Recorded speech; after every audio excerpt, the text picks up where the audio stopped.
Previous day லேயில் stay பண்ணிட்டோம் night முடிச்சுட்டு காலையில் இப்போ காத்துங்களா போகிறதுக்காக வந்திருக்கோம். ஸோ இங்கே ஆக்சுவலாக வந்து ஃப்ரெண்டு வந்துட்டு மணாலிலேருந்து வந்திருந்தார். ஸோ அவர் வந்து ஹிமாச்சல் பிரதேஷ் ரெஜிஸ்ட்ரேஷன் வெஹிக்கிளில் வந்தார். ஸோ அது வந்து இங்கே லேயில் வந்து அலோட் கிடையாது. நம்ம வண்டி ஓன் வெஹிக்கிள்னால எங்கே வேணால் போகலாம். ஸோ அவங்க வந்து காலையில் வந்துட்டு ஜம்மு காஷ்மீர் ரெஜிஸ்ட்ரேஷனில் ஒரு வண்டி எடுத்துகிட்டு வந்துட்டாங்க. ஸோ இப்போ வந்து பெர்மிட் வாங்குறதுக்காக வெயிட் பண்ணிகிட்ருக்கோம். பெர்மிட் வாங்கிட்டு இங்கேருந்து கார்த்துங்களா அரௌண்டு 40 கிலோமீட்டர்ஸ் இப்போ இங்கேருந்து.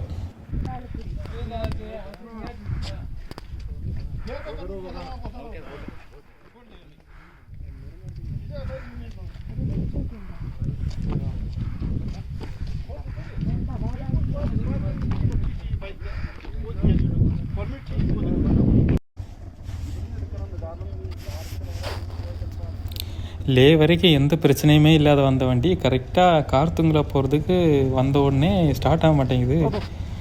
லோ ஆக்சிஜன் வேறு சொன்னாங்க. பட்டு புல்லட் ஸ்டீரிங் ஸ்டார்ட் ஆகி போயிடுச்சு. நம்ம வண்டி இன்னும் ஸ்டார்ட் ஆகலை. அப்புறம் ரொம்ப கஷ்டப்பட்டு ஒரு வழியாக வந்து வண்டியை ஸ்டார்ட் பண்ணிட்டோம்.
பைக்கு திரும்பவும் பாதி வழியில் ஸ்டாப் ஆகிடுச்சு.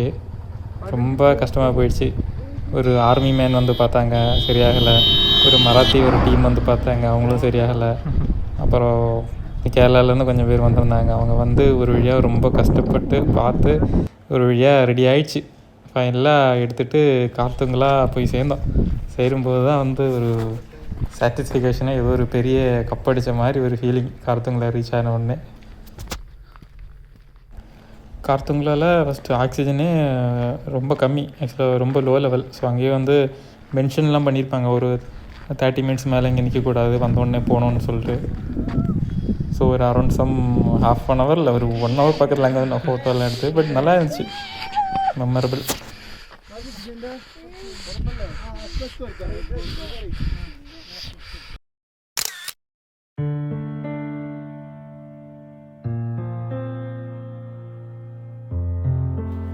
அவ்வளோதான் ஃப்ரெண்ட்ஸ். அதுக்கப்புறம் ரிட்டர்ன் டு ஸ்ரீநகர் ஸ்டார்ட் பண்ணிட்டோம்.